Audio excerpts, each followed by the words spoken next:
Our next poet is J. Featherstone.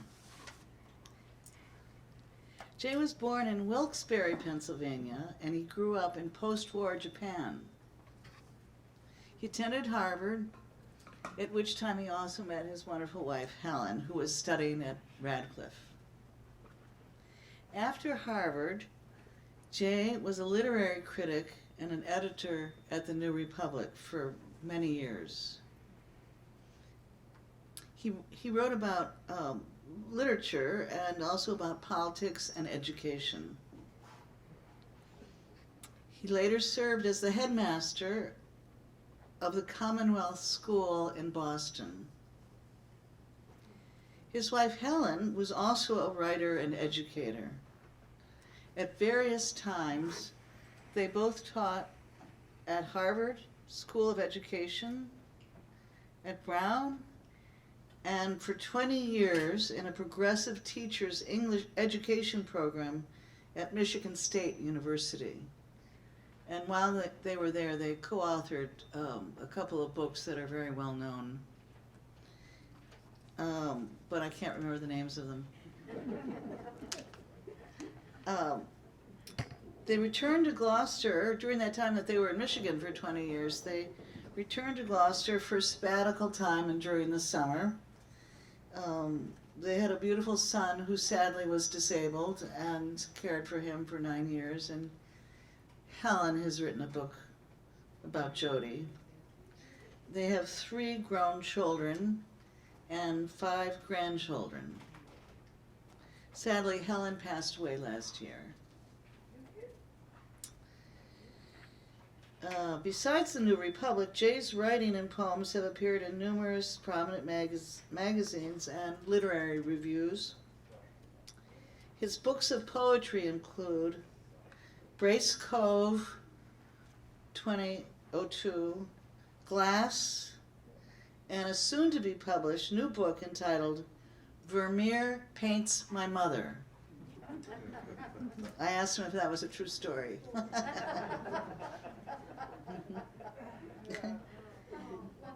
Jay's been very active in our community. He's lived here for 60 years, and he's currently the president of the board of the Gloucester Writers Center. Welcome to you, Jay. I'm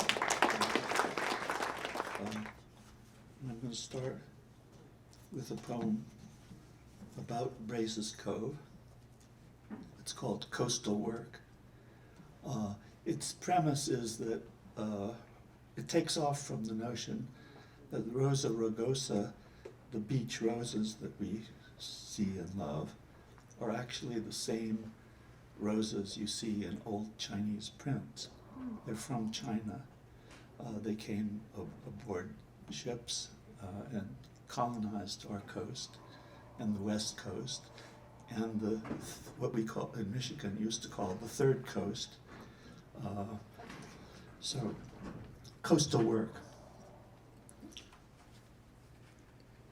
At the market, the Chinese cook courts Yankee scorn by buying chicken feet for soup stock. Such delicate flavor blossoms opening in an old Chinese print. Granite bosses gave the newcomers jobs laundering New England's air. The migrants offered their home silks to the terns, holding the wounded coast together, hanging tough when nativist northeasters went berserk. We Irish rolled in on the same fogs. One slim girl stole the money for her passage. My grandmother shamed my father's American boyhood by snatching horse manure off the streets. She used it to bank flowers as fine as a child's cheekbone. My mother was another of the fog people, a named Irish rose, born and buried inland, though she loved sea crossings. She always scrubbed the counters for a fiesta, and she would clap today to see fellow immigrants gathering at Brace's Cove. I see her partying with Chinese philosophers at the blue top of the vernacular beach, offering thanks for ruby hips, shaking her head with the old-timers over the new coins for happiness. I see her joining other exiles in praise of the three lasting things: growing rice, poetry, and raising children.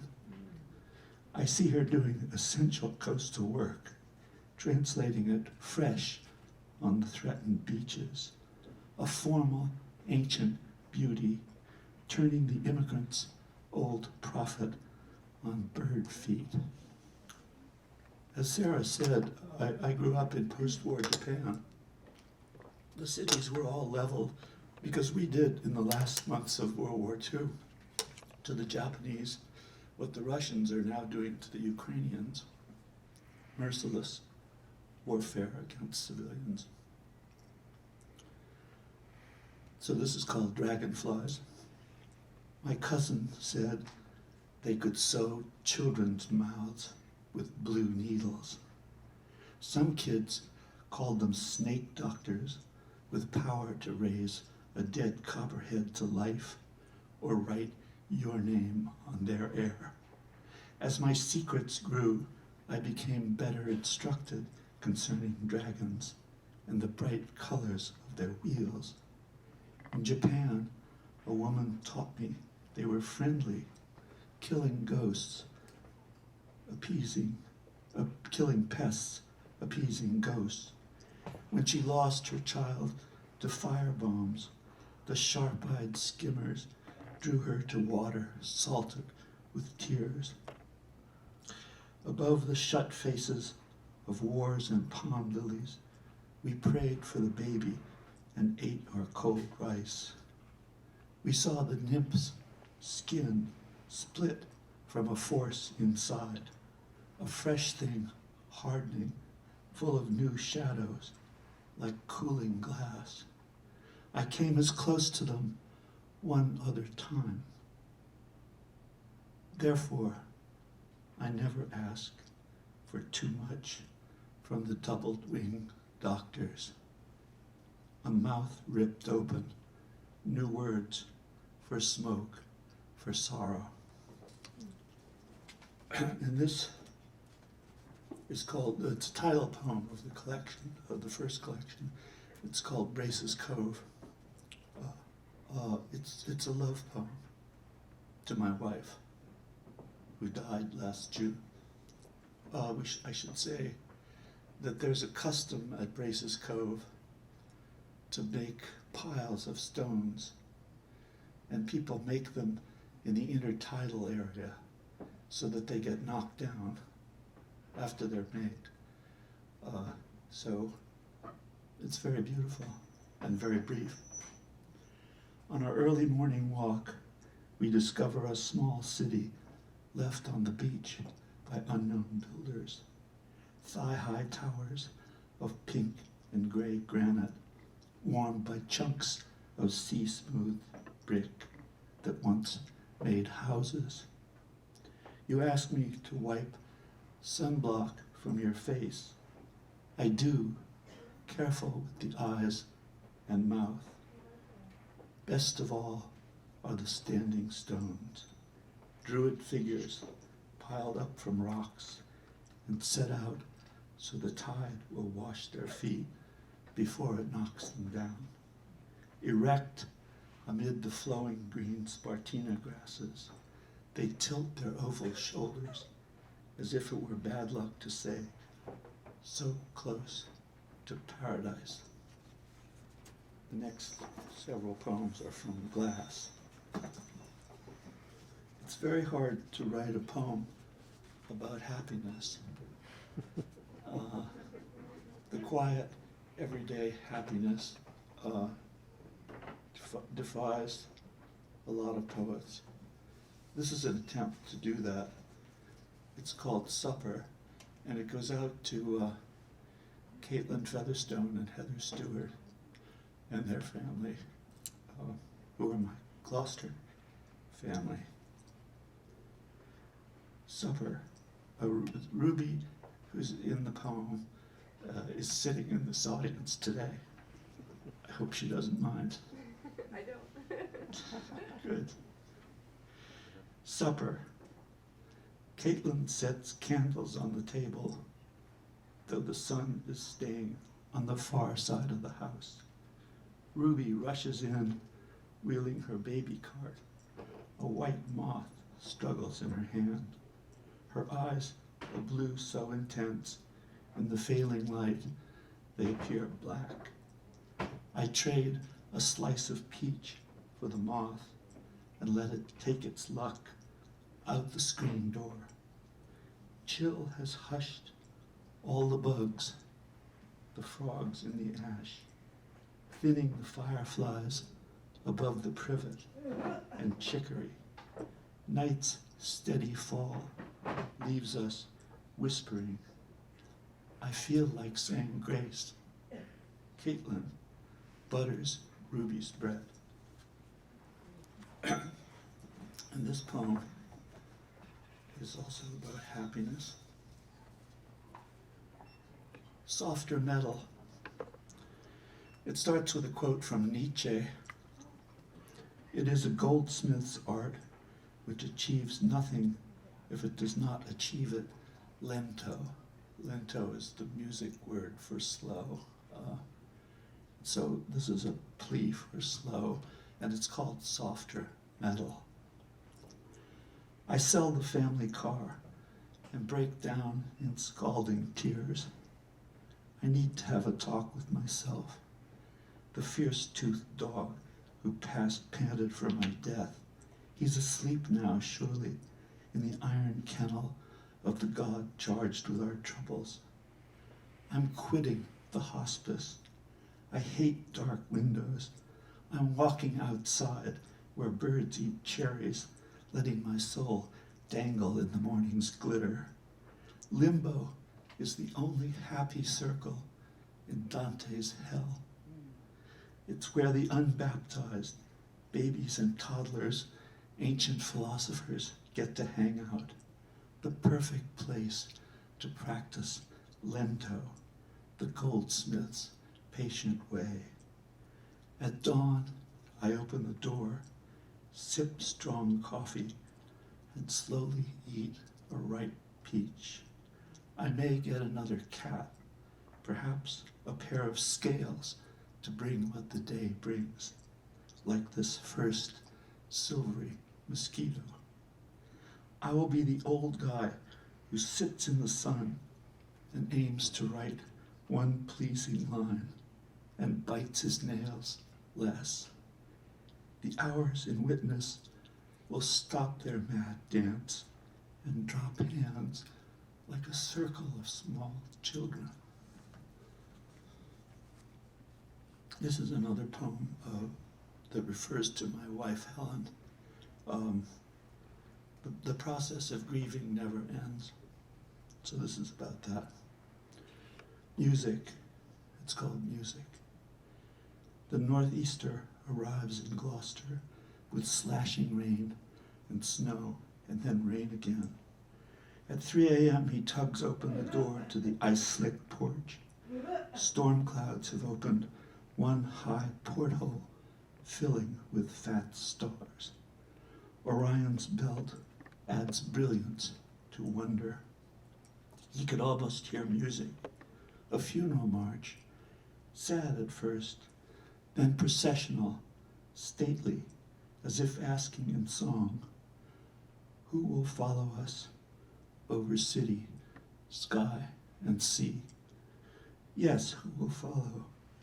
He turned 81 this past June, the same month his wife of 55 years, his beloved Helen, died.